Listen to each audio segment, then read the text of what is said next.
Hi students, today வந்து நம்ம 9th set language பார்க்க போகிறோம். ஃபர்ஸ்ட் லெசன் வந்து செட் லாங்குவேஜ் தான். அதில் நல்லா தெரிஞ்சுக்க வேண்டியது எதுனா, what is called a set.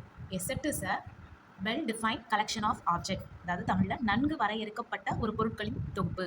இன்னும் சிம்பிளாக சொல்லணும்னா இட் இஸ் கவுண்டபிள். நம்மளால் எண்ணக்கூடியது அப்படிங்கிறது தான் என்னன்னு சொல்லுவோம், செட் அப்படின்னு சொல்லுவோம். ஓகேவா? நெக்ஸ்ட்டு எக்ஸாம்பிள் 1.1 பாருங்கள். Consider a set A.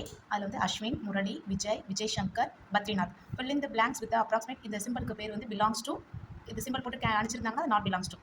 Belongs to not belongs to என்னன்னா, பிலாங்ஸ் டு அப்படின்னா அவங்க கொடுத்துருக்க எலமெண்ட் அந்த செட்டுக்குள்ள இருக்கா அப்படின்னு பார்க்கணும். இருந்தால் அது பேர் belongs to. Okay, Murali Vijay அந்த செட்டுக்குள்ள இருக்கான்னு பாருங்க, இருக்கு, ஸோ பிலாங்ஸ் டு. அஸ்வின் அந்த செட்டுக்குள்ள இருக்கு, ஸோ பிலாங்ஸ் டு ஏ. பத்ரிநாத் அந்த செட்டுக்குள்ள இருக்கு, ஸோ பிலாங்ஸ் டு ஏ. கங்குலி அந்த செட்டுக்குள்ள இல்லை, so not belongs to. Tendulkar அந்த செட்டுக்குள்ள இல்லை, so not belongs to. Okay, இப்போ அந்த செட்டை நம்ம 3 விதமாக ரெப்ரசென்ட் பண்ணுவோம்.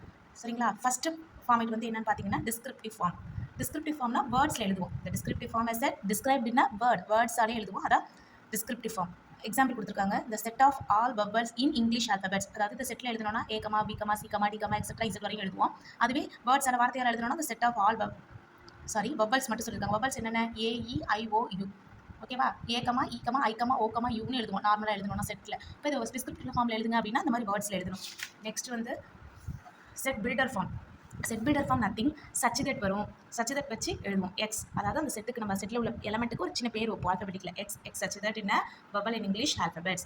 அது மாதிரி ரோஸ்டர் ஃபார்ம் அப்படின்னா நம்ம நார்மலாக செட்டுக்கு நம்பர்ஸ் ஆல்ஃபபெட்லாம் யூஸ் பண்ணுறோம்னா அதான் ரோஸ்டர் ஃபார்ம். PAEIOU அதில் வார்த்தையெல்லாம் சொன்னோம், இதில் வந்து எலமெண்ட்டாக எழுதிருக்கும். இதான் 3 ஃபார்ம் ஞாபகம் வச்சுக்கோங்க. Descriptive form, set builder form, roster form. Next example 1.2 write the set of letters of the following words in roster form. எதில் எழுத சொல்லியிருக்காங்க? ரோஸ்டர் ஃபார்மில் எழுதி சொல்லியிருக்காங்க. First question assessment. அசஸ்மெண்ட் அப்படிங்கிற வார்த்தையை இந்த இது XYங்கிறது நம்ம என்ன வேணாலும் பேர் வச்சுக்கலாம். இல்லை வந்து AS இதெல்லாம் யூஸ் பண்ணுறதுனால எக்ஸ்னு வச்சுருக்காங்க பேர் செட்டு. ஏ ரோஸ்டர் ஃபார்மில் எழுத சொல்கிறாங்க. ரோஸ்டர் ஃபார்ம்னா வெறும் எலமெண்ட் மட்டும் தான் வரணும்.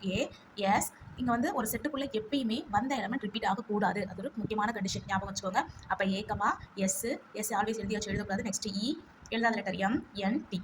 சேம் அஸ் பிரின்சிபலும் அப்படிதான். PRINCI ஆல்வேஸ் எழுதியாச்சு எழுதக்கூடாது. P ஆல்வேஸ் எழுதியாச்சு AL. ஓகே.